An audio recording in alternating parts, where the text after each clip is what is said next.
In 2023, a landmark analysis published in JAMA Internal Medicine provided a rare look into the lifelong habits of over 96,000 women.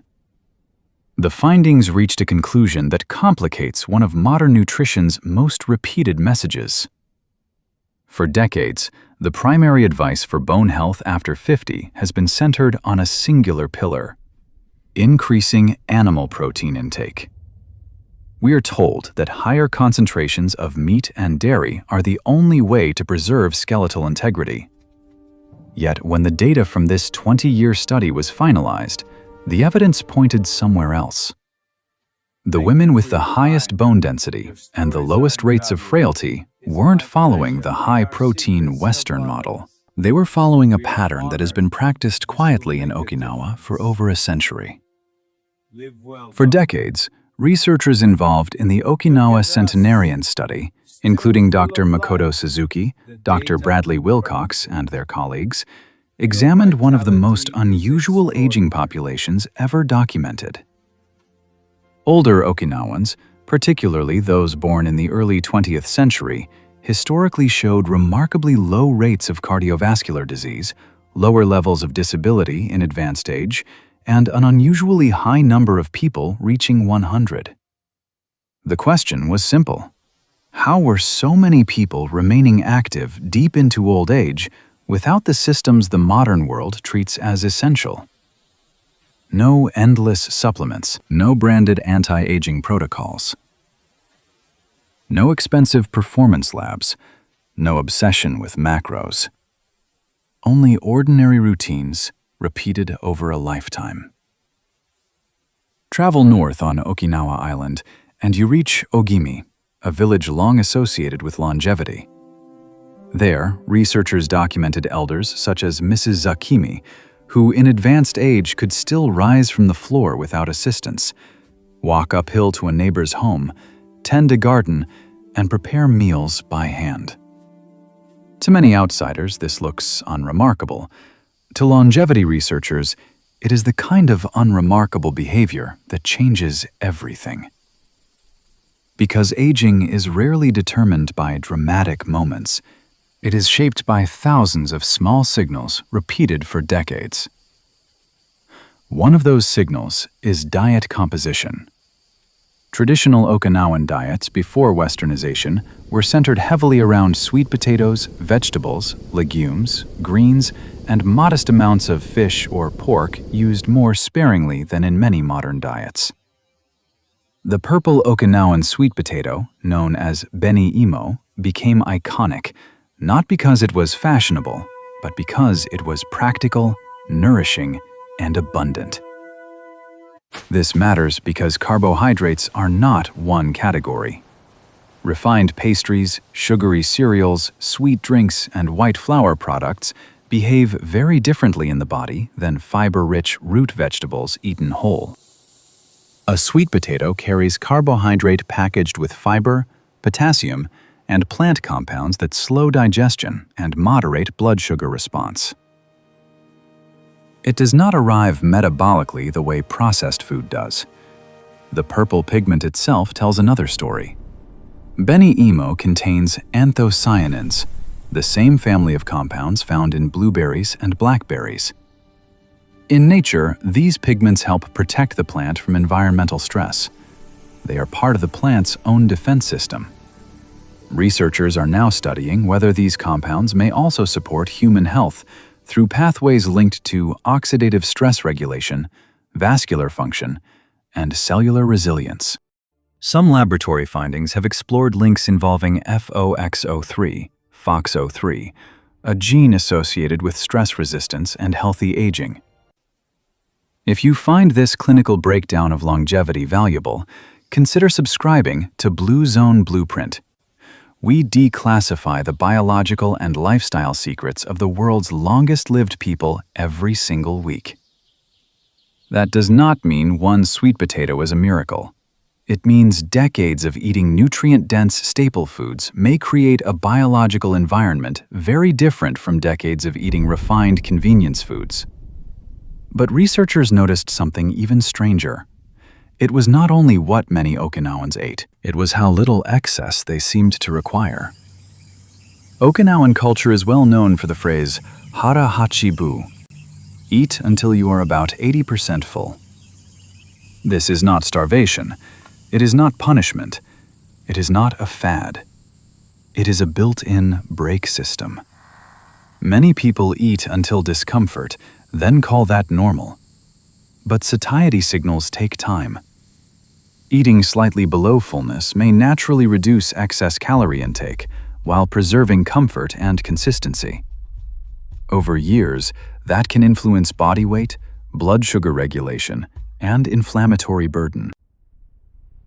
Periods of modest energy intake are also being studied for their relationship to metabolic pathways involving insulin sensitivity and cellular repair signaling, including systems such as mTOR that help regulate growth and maintenance.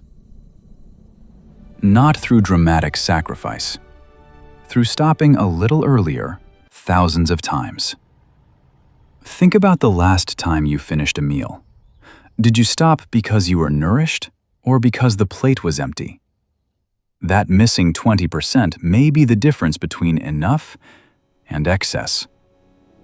Yet calorie moderation alone could not explain why many elders remained mobile into their 90s. The next clue was hidden in the floor beneath them. Modern fitness culture often treats exercise as something that begins when you enter a gym. Traditional, long-lived populations often reveal a different model: movement woven into necessity. Standing from the floor, walking short distances often, gardening, carrying groceries, climbing slopes, squatting, reaching, balancing. These low-intensity movements may not look impressive online, but they create something precious with age. Maintained function.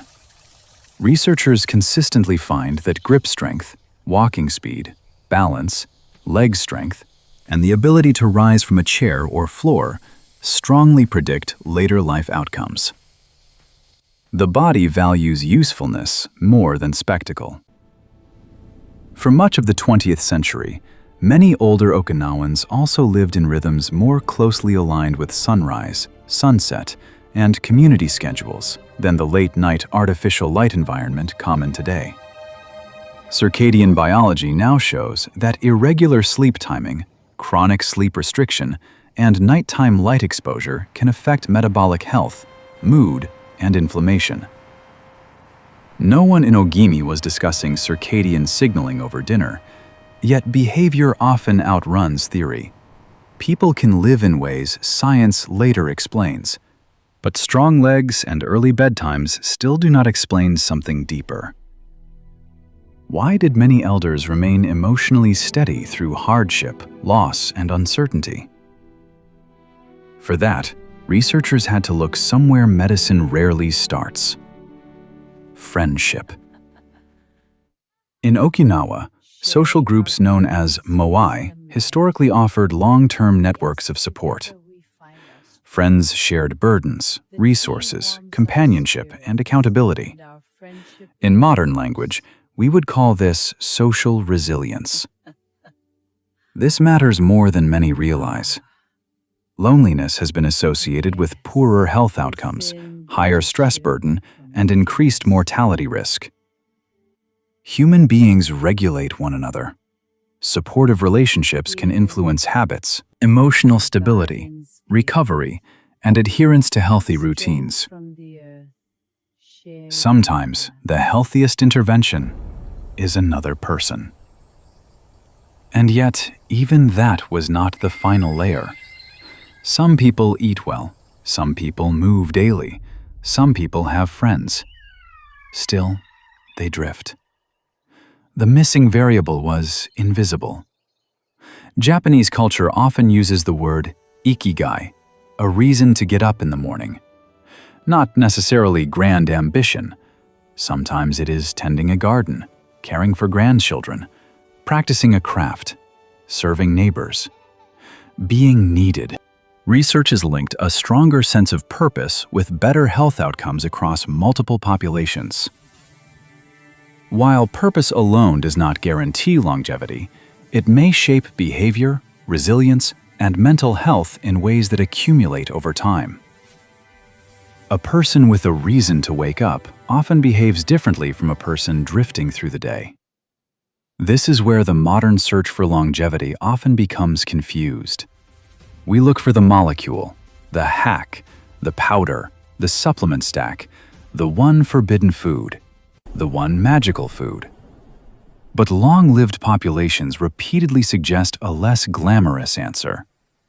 Health is often built from systems: a nutrient-dense staple diet, moderate energy intake, regular natural movement, strong relationships, purpose, sleep rhythms, low chronic stress, consistency over intensity.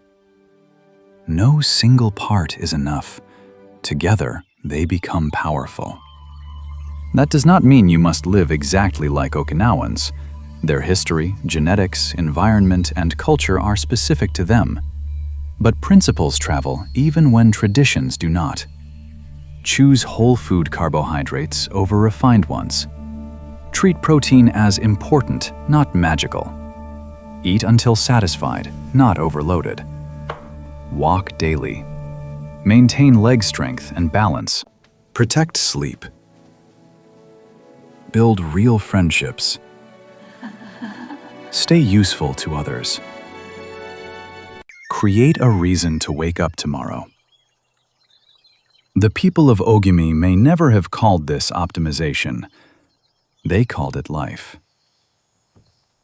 When Mrs. Zakimi rises from the floor tomorrow morning, she will not be thinking about biomarkers or longevity research. She will be thinking about her garden, her neighbors, and the work still waiting for her hands.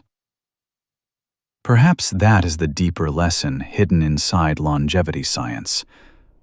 A body cared for so consistently that you are finally free to forget about it and simply live. If you are ready to build your own longevity protocol, join the Blue Zone Blueprint by subscribing. Together, we declassify the data that medicine is only now beginning to understand. Next, we head to Sardinia, where aging men remain strong deep into old age. Researchers searched their kitchens for answers and found the real secret somewhere else entirely.